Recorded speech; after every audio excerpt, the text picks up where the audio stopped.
Okay, I'm delighted to be joined by our defending champion, Rory McIlroy, here at the Genesis Scottish Open.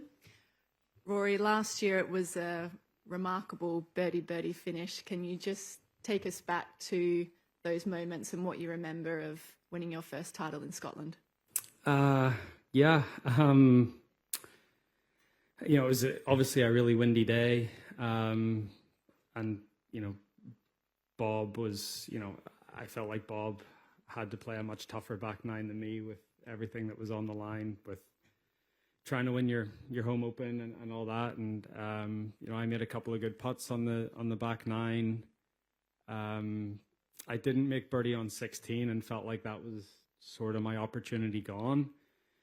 And then to finish 2-3 like I did, everyone talks about the 2-iron at the last, but the 5-iron I hit into 17 was just as good of a shot, if not a little bit better. So, to hit 2-iron shots like that and to hold the putts when I needed to, it was awesome. I felt in some ways bad that it came at the expense of Bob, but at the same time it was amazing to win a tournament that I'd never won before. So good memories and good to be back. Great. We'll open with questions from the floor. Phil? One quick one about that, Roy. Have you seen the plaque yet on 18 where you hit the shot from? Not physically, but I've seen it online. Yeah, they spelt my name wrong first time round, so there's a new one there now, thankfully. Somebody just took a hammer and chisel to the little bit of the L. Yeah. Obviously, it's the first time we've had a chance to speak to you since Pinehurst. Can you just put into words the actions and emotions of that final round, if you can, please?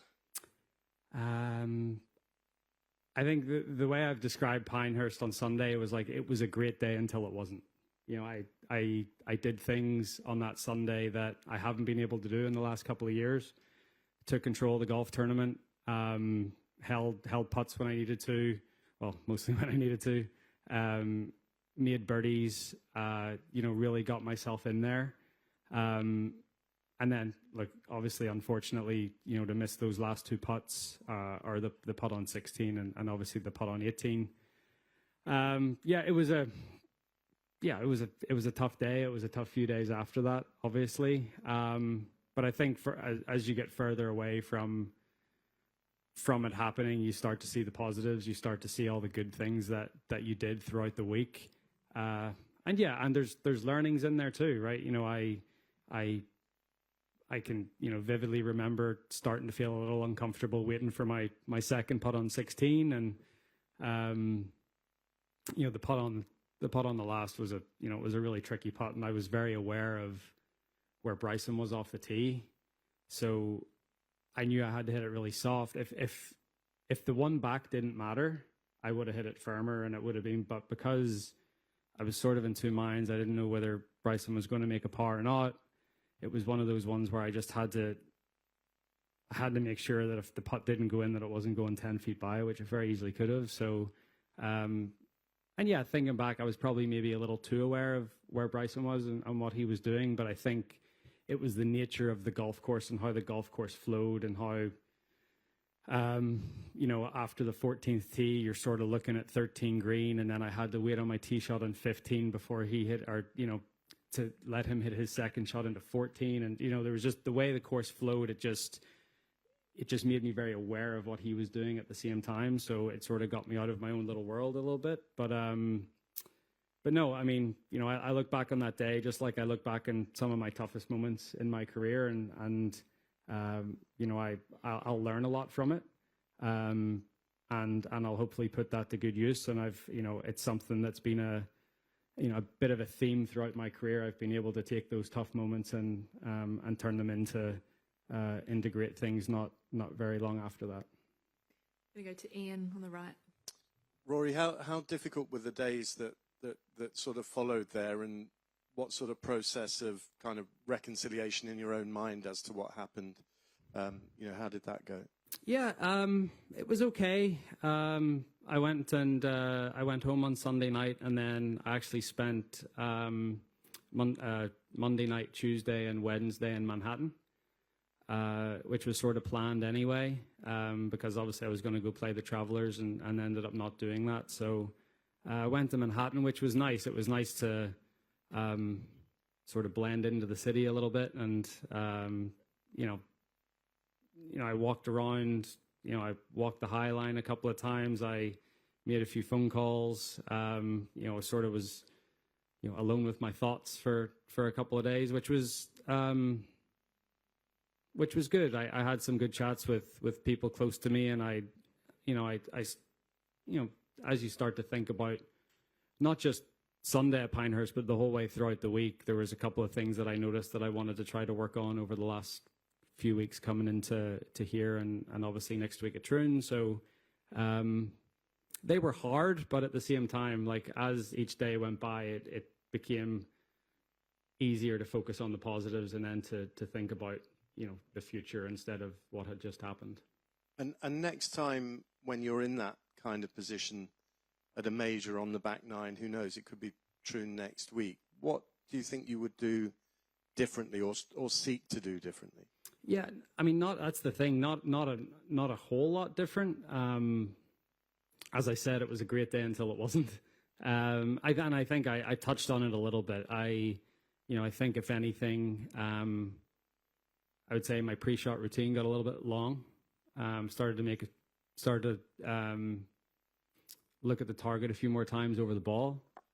And then, as I said, like being very aware of what maybe some others were doing on the golf course and not really staying, in my own little world for the whole 18 holes. So,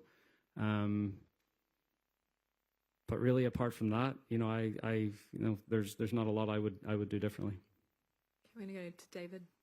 Hi, Rory. A couple of things. You mentioned the bounce-back ability, which probably goes all the way back to 2011 US Open. Was this one perhaps the hardest to get over, though? And where maybe billing Troon as a shot at redemption, is that how you see it? Yeah, I mean, look, I still think about the short miss putt that I missed at Cron-sur-Sierre in 2008 in a playoff. So, like, you think about all of them.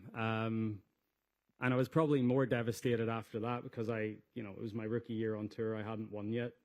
So, I mean, I remember feeling like really bad after that for like, a good week. I stewed on what happened at Pinehurst for a couple of days, but then, thankfully I can go home and look at what I've achieved in the game and sort of feel okay about myself. So, look, it was a great opportunity.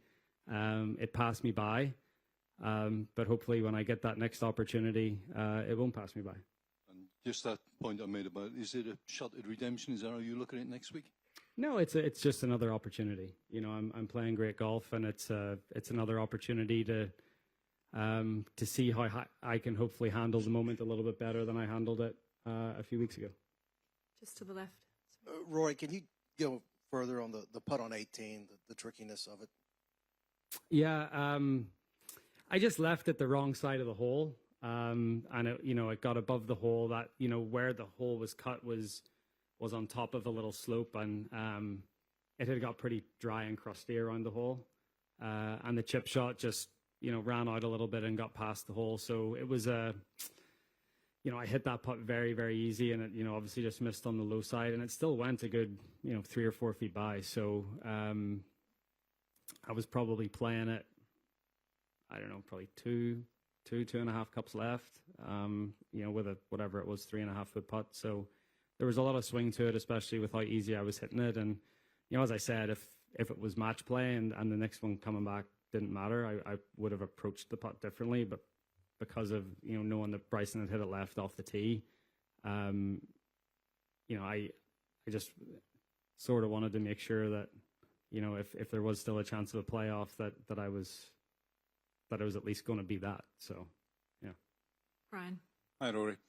Hi, good to see you again. Rory, just bringing you back to today, between the second and third hole today, you stopped and spoke to a young man who was in a wheelchair. 12 months ago, he was a scratch golfer before being struck down by motor neuron disease, Scott Stewart. Does that make you feel even more appreciative of what you have and a little bit more humble? And secondly, 12 months ago, you broke the Scottish golf fans' hearts when you beat Bob. But since then, Bob has been on Ryder Cup success, PGA Tour card, winner in the PGA Tour. What have you made of his 12 months? Yeah, Yeah, so first of all, there's not a day goes by that I don't feel like I'm the luckiest person in the world to be able to get up every morning and be healthy and follow my dream, right?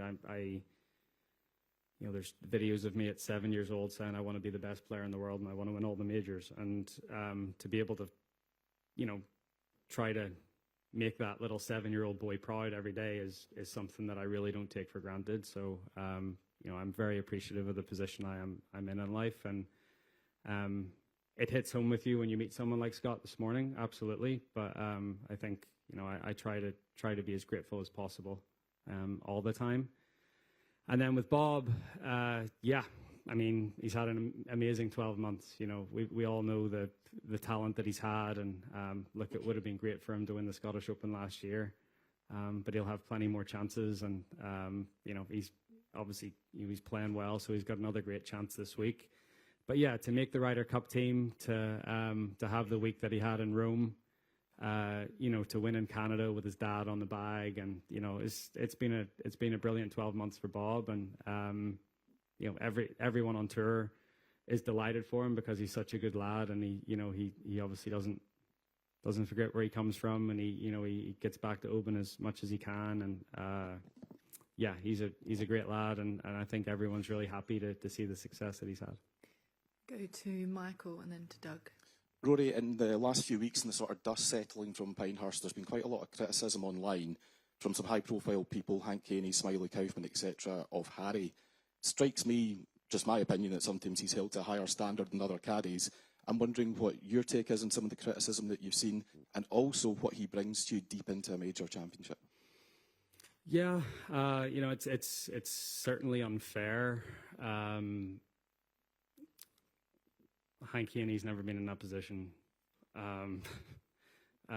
Smiley has been in that position once, and I love Smiley, and he was out there with us on 18. But just because Harry's not as vocal or as loud with his words as other caddies, it doesn't mean that he doesn't say anything, that he doesn't do anything.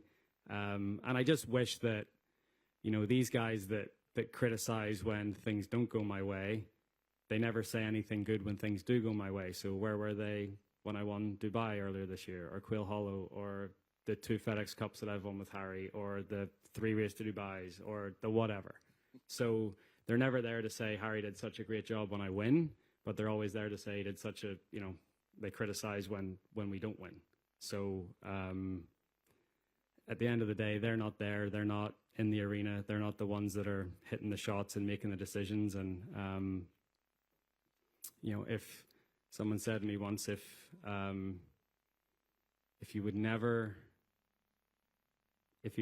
take advice from these people, then you'd never take their criticisms either. So I certainly wouldn't go to Hank Caney for advice. And I love Smiley, but I think I know what I'm doing out there. Okay. And so does Harry. Doug. Did nobody recognize you on the High Line? A few people did, yeah, but I had my AirPods in and just sort of, but yeah, that's nice. That's curious. You mentioned starting to feel a little bit uncomfortable before the putt on 16. What caused that, do you think? I think I hit such a good putt, and it looked like, halfway down the first putt, it looked like it could have been a birdie, and then it probably ran a foot by from where I thought it was going to finish. And then I marked it, and then Patrick was hitting his putt, and, he can take his time. I'm not, but, obviously greens are tough. It's the end of a Sunday at the US Open. Like, you have to be really deliberate on what you're doing. So I just think I had to wait a while to hit that second putt. And it wasn't as if, it was just more, you stand there and it's hard not to either start thinking about the future or noticing where Bryson's ball is in the fairway or that sort of stuff. So, but again, that's on me to make sure that I'm in the right headspace. And I hit a decent putt on 16. The green grab that I hit it, probably read it like just right of center. Probably started at a touch left of that. Probably started it straight, maybe touch left to center, and the green grab didn't have caught the left edge. So Wasn't a terrible putt, but you know, I definitely felt a little bit of uneasiness before I hit it. Okay, we're going final question, Tom. Rory, do you have any regrets about the way you left after the round rather than staying and speaking to anyone? Absolutely not. No. There's nothing that I could have said that was not that, I mean, it would have been good because you guys would have been able to write something about it or had a few quotes from me, but no offense, you guys were the least of my worries at that point. Okay. We wish you all the best of luck this week, Thank Rory. you. Thanks for your time. To watch another DP World Tour video, click here, and to subscribe, click here.